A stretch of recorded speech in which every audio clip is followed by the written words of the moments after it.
You're telling me to pause, but you're telling me to plan. How am I supposed to pause and plan at the same time? How is it that you see those two working together that enable us to mic drop, ladies and gentlemen listening, enhance productivity? You're starting with that pause, and that's leading you through these steps to follow through. So I'm constantly like pausing and centering myself before I step into something, whether it's I'm stepping into my day or I'm stepping into my hour, or I'm stepping into my month. Planning is it's just simply making choices in advance.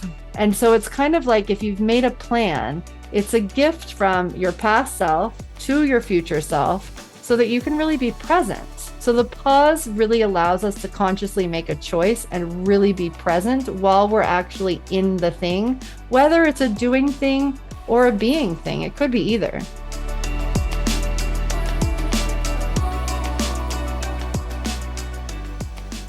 Hello, everybody, and welcome to another episode of the Power in the Pause podcast. How are you doing today? As a reminder, do not forget to hit that subscribe button so that you do not miss a single episode that comes out every single week. And you would do me a massive honor if you would please rate this podcast with 5 stars so that more people can find this show. So without further ado, I want to jump into today's episode where I am here with a new friend, Mia Moran. Hello, Mia. How are you? Hi, I'm so good. Thank you for having me. Oh my God, I'm so looking forward to our conversation today, you guys. And you are going to want to pull out a notebook, a journal of some kind, because we are diving into a topic that I know is going to be resonant for each of you listening today. And that is going to be planning for the pause, how it is that each of you can transform your to-do list and embrace a 90-day plan for yourselves. So Mia is the expert in this. I can't wait to hear what it is that she's going to share. I know I'm going to be taking some notes, but before we dive in, I want to share a little bit more about Mia with you all. So Mia Moran is a mom of 3. And she is a productivity coach who has struck her perfect balance between wellness, work, and family life. She supports high-achieving female entrepreneurs who are overwhelmed with the life and wellness pieces to find their version of balance. She is also the host of the Plan Simple podcast, the best-selling author of Plan Simple Meals, and she is the creator of the Flow Planning Method, the Flow Planner, and Flow 365. So, Mia, oh my God, I'm so excited to talk to you more today about all the goodness that you bring into this world. So, I would love for you to share with our audience today how it is that you found your power in the pause. It's such an interesting question because the pause is very much a piece of our planning process. So I would say that I got into planning in a moment when there was like no pause. And, hindsight is 2020. So what we created came out of me realizing that 3 major things that happened in my life came out of this idea of a pause. But what really strikes me is when you introduced me, you kept using the word how balanced I was. And I'm thinking like, gosh, is everyone going to perceive this the right way? So I feel like one of the most important things is this idea of balance, because I like to think of it as a tightrope. Is that how you say it? A tightrope? And like we're walking across it, and like balance is very active. Balance does not mean perfection. It does not mean Martha Stewart. Like balance means that things are good and bad, like hard and easy, fun and sad, right? Like there's constantly this tension between the opposite things. But the piece that's really important is that there is that pause to like before the next step and before the next step. And I think that I love the name of your podcast because it's so critical, I believe, to moving forward as women in this world.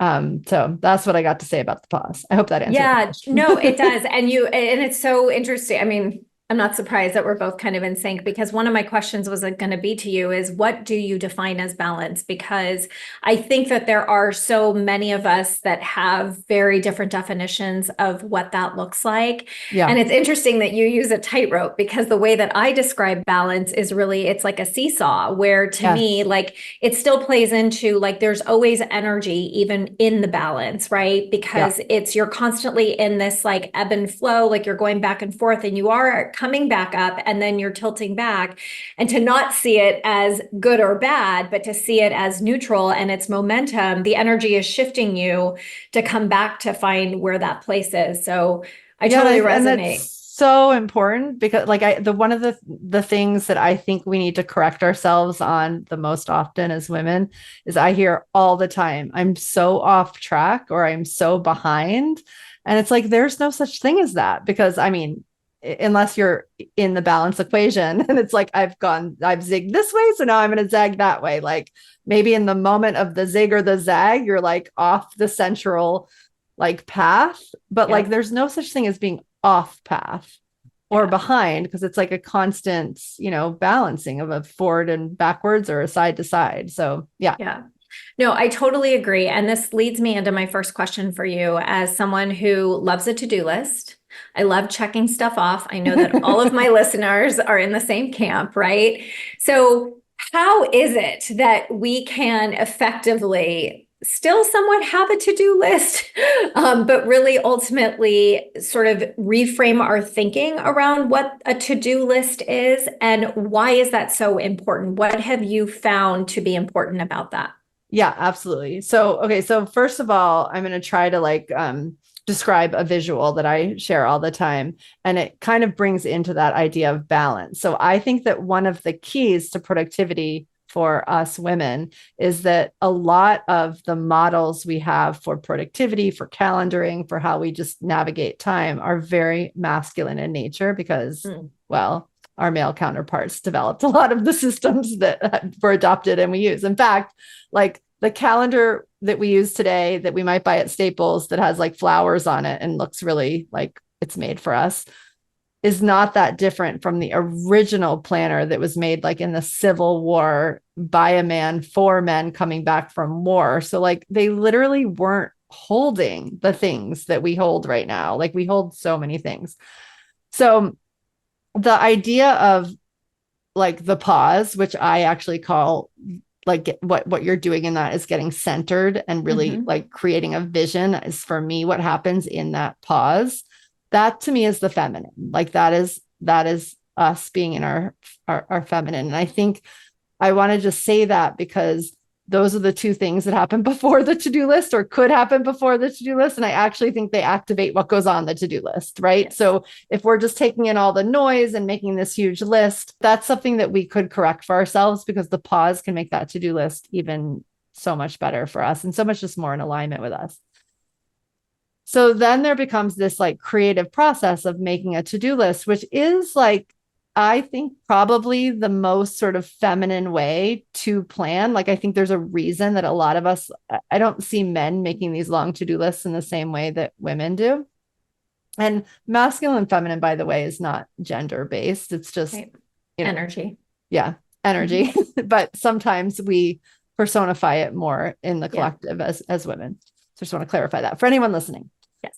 So in our system, it's like we center, we vision what's happening, and then we decide. And decisions can oftentimes be like lists of things. Like it's great. Like in some sense, a to-do list is great because we're getting it out of our heads. And so many of us just operate with all the things in our heads and then wonder why we're overwhelmed. So it's great that we're getting it out of our heads.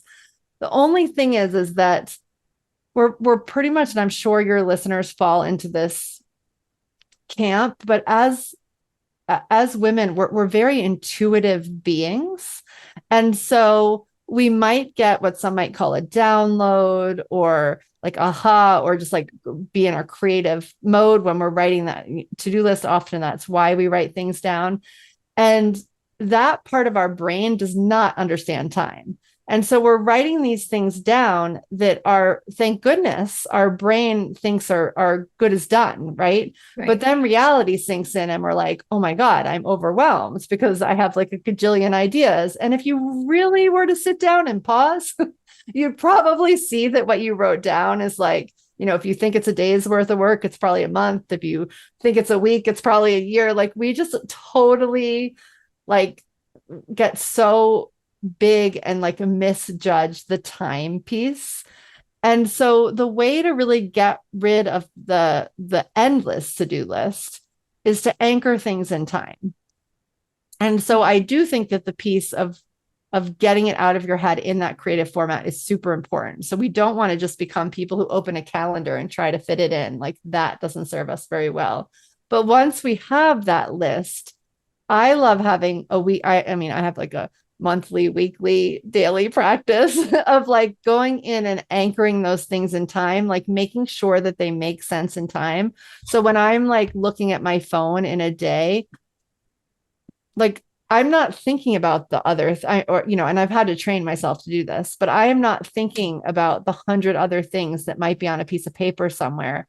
I'm just really clear that these are the 10 things that are happening today and that I get to really show up for.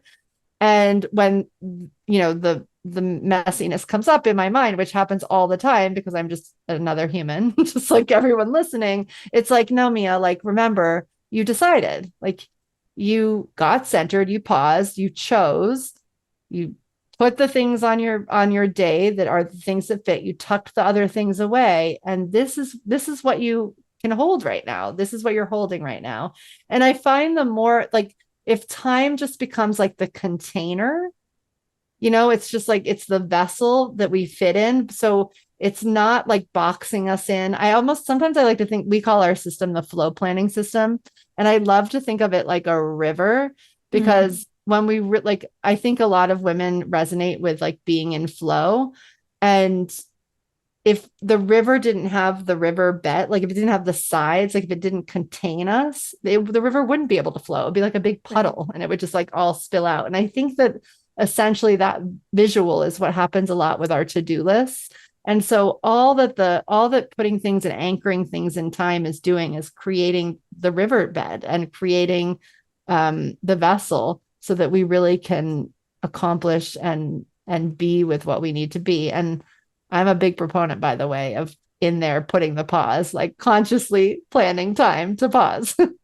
No, 100%. And that I love that you brought the word vessel in because that's really what I was hearing you say, right? It's like it's really about understanding that you are building the vessel through which you are taking action from.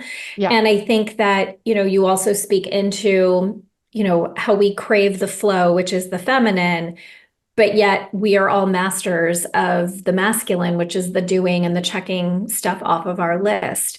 Yeah. I'd love for you to go a little bit deeper into this because I think that I even know in conversations that I've had, with other people that, it's almost like you're telling me to pause, but you're telling me to plan. How am I supposed to pause and plan at the same time, right? And I know that a lot of people see those as opposite ends of the spectrum.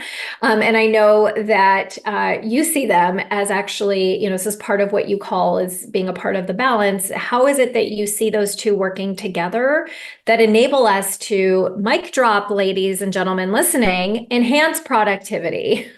Yes, absolutely. Absolutely. So, well, the first part is what I was explaining at the beginning, that pause really is the first step. And that circle, like, I'm explaining it like you can see the circle, but it's basically like a 5-part circle that, you're starting at the beginning and you're swirling around it. It's like Mhm. a concentric circle. And so it's like you're starting with that pause and that's leading you through these steps to follow through. But like I might plan my week, but then I still have to go around that circle in my day, in the hour I sit down and decide to record a podcast. Like, so I'm constantly like pausing and centering myself before I step into something, whether it's I'm stepping into my day or I'm stepping into my hour, or I'm stepping into my month. And so I think that piece it's like really important to follow through because it centers us. The other thing that I say quite often, or two things I say quite often, which I think maps that a little bit, are so planning is only, it's just simply making choices in advance, right? So that's all it is. It's not being super organized, it's not being rigid, it's literally making choices. And if we, I'm going to bring food into it just because that's like an easy example.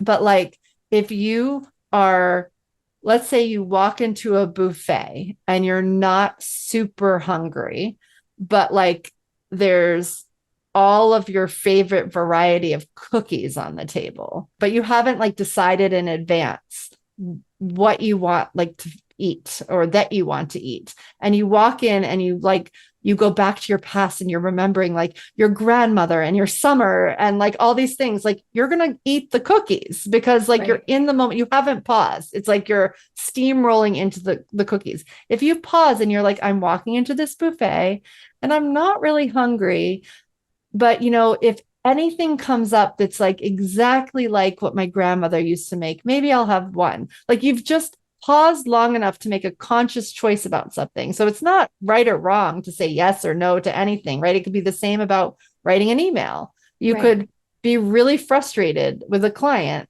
And if you don't pause and make like a mini plan to sit down and write an email from a different energy, then you're just steamrolling into that. So for me, that's how they're related. And another thing I say all the time is it's like when you make a plan right now, because a lot of times what we say is like, what are the three things you're working on right now that are really a gift to your future self? Like you're really doing, you're allowing your future self to pull you forward. And so it's kind of like if you've made a plan, it's a gift from your past self to your future self so that you can really be present. And present to me is like, you know, relates to the pause a bit, right? So it's like we're just trying to be present because oftentimes we'll show up to, we'll sit down to do something and we're thinking about why we can't do it and how we don't feel adequate right now. And, you know, we're bringing in the past, we're worried about the future, and we're not really here focusing. So the pause really allows us to consciously make a choice and really be present while we're actually in the thing, whether it's a doing thing or a being thing. It could be either. Yeah, and I love that, especially because I think that we don't understand that when we are allowing ourselves to pause, to be present, and to allow ourselves to receive, that the doing, the actions are going to become a lot more easy, are going to become, you know, quote unquote, easier, right? Yeah. And to your point about the buffet, it's like you see the cookies and your mind's like, oh my God, grandma, oh my God, I need the cookies right now. It doesn't mean that you need them right now. It's just like, oh, cookies. And oh, this is what's right. It brings in almost like what I'm understanding you saying is that like, it's just, you're asking yourself to tap into the awareness around Yeah. the thought, but to really take a beat and, you know, figure out like, okay, well, what do I really, you know, what do I really want? Like, what is it that I, or do I even want a cookie? Or is it just because I'm thinking about my grandma in this moment? Yeah. And so I think that, you know, I think that society has trained us to believe that productivity comes with speed. Yes. Yes. When in fact the secret is the pause. It's in the slowdown. I tell Yeah. everybody this, right? Like I literally, hence the podcast. Like the speed comes in the slowdown. Like you can't speed up until you slow down because the speed up, it is a false sense of speed. It is not going to happen, right? Like I mean, I literally just went through this yesterday. I was kind of I had this total breakdown yesterday, and I was like, it had to do with the speed of something, and I'm like, ah. And then literally today, I woke up and it all just I like gave myself a new day, right? Gave myself a moment this morning and it all came in. And I was like, oh, that's right. Like, right. Like you're saying, like, we're all human. We know how this works. And we, you know, we fall into these patterns and we also know how to come out of it Yeah. super quickly. So I know that you are really passionate about sort of these, you know, 90-day transformations, which honestly, at the end of the day, with the speed of the calendar, like that's like nothing. I like think about 90 days ago and I'm like, wasn't that just like yesterday? So what is it about that particular time frame that can be so impactful for to people, to you, what you have seen with clients? Well, I think especially I'll say for women, um, and especially for women who are dealing with, well, I would just say like who are dealing with caretaking, whether it's kids or parents or, whatever, like, and just based on how we work, like hormonally as women, oftentimes, society tells us to plan in years. Oftentimes it's Right. like a new year. Sometimes it's our birthday year if we're lucky, but it's Right. years. And I often find that we underestimate what we can do in a year, but we totally overestimate what can happen in a day. And I think that the 90 days really helps with that because it's almost like it's just a container that makes a lot of sense. It's a season. And use 90 days roughly. I actually usually Sure. like to say season. It's just that I had to pick a time frame for, that works for most Marketing people. reasons. And it's like in 90 days, you kind of know what's up. Like, that like for part of it, everyone's going to be home. And then there's a transition period. And then you move into the fall, or that it's all fall time, or that the holidays are a part of it, or you're going to get surgery or someone's coming to visit. And so you can really get the energy of the time, like the container that you're working in. And I just think that that helps you make choices. You can think of it as like the actual seasons. I know you live somewhere that has less actual seasons, but where I live, We it's have like two. there's very distinct seasons. Yes. And like in the winter time, like when it's actually winter here, I'm not from here. I'm from somewhere warmer. I'm from New Orleans and I live in Boston right now. So it's like in the winter, I just want to like hunker down and like, but that means that I'm super creative. Like I think of so many ideas in that time, but I'm like awful, like I'm an awful dinner time guest in that time frame. And so it's like, I'm not going to choose to go like find my audience and like do all these outward things in that time because that doesn't make sense. But I could probably write a book really well in that time, And so it's Mhm. like, if we have these to-do lists that are so big, like, what we were talking about, to me, it's like 90 days just gives you a container that you can make sense of.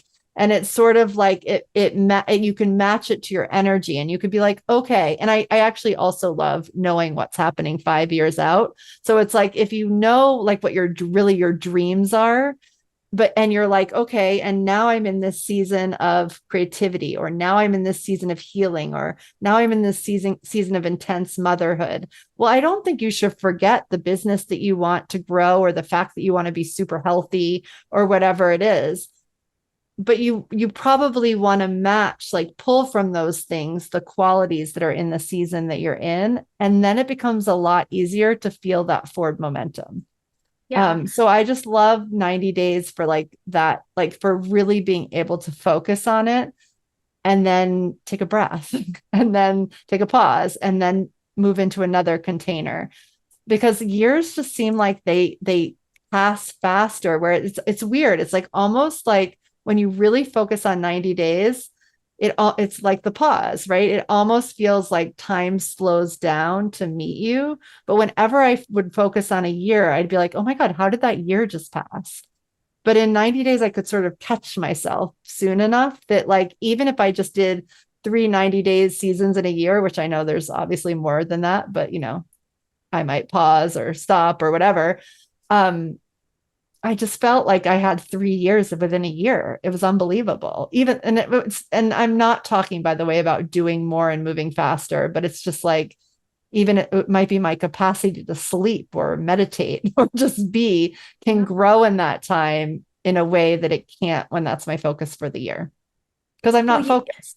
social media has created this fictitious instant gratification that we're all seeking in this world, and I think that that doesn't help us in terms of like wanting the speed through which we Yes. create, the speed through which we launch, the speed through which we check stuff off of our list. Yeah. And what I hope everybody is hearing in today's episode is that, as human, I mean, this is kind of how I'm hearing it, and I'd love for you to add your final thoughts as well. But as we're living here on Earth and as humans, we've created this concept called time, but it doesn't really exist in the way that we think that it does. We're attaching speed onto what we're calling time. And I love actually way more than a 90-day transformation. I love the phrase like it's a season, because it's totally true. I mean, I'm in a season of transition right now. Some of my listeners know this or not. Like, I have my firstborn going to college. I am in a season this summer of massive transition and understanding how drastically my life is about to change.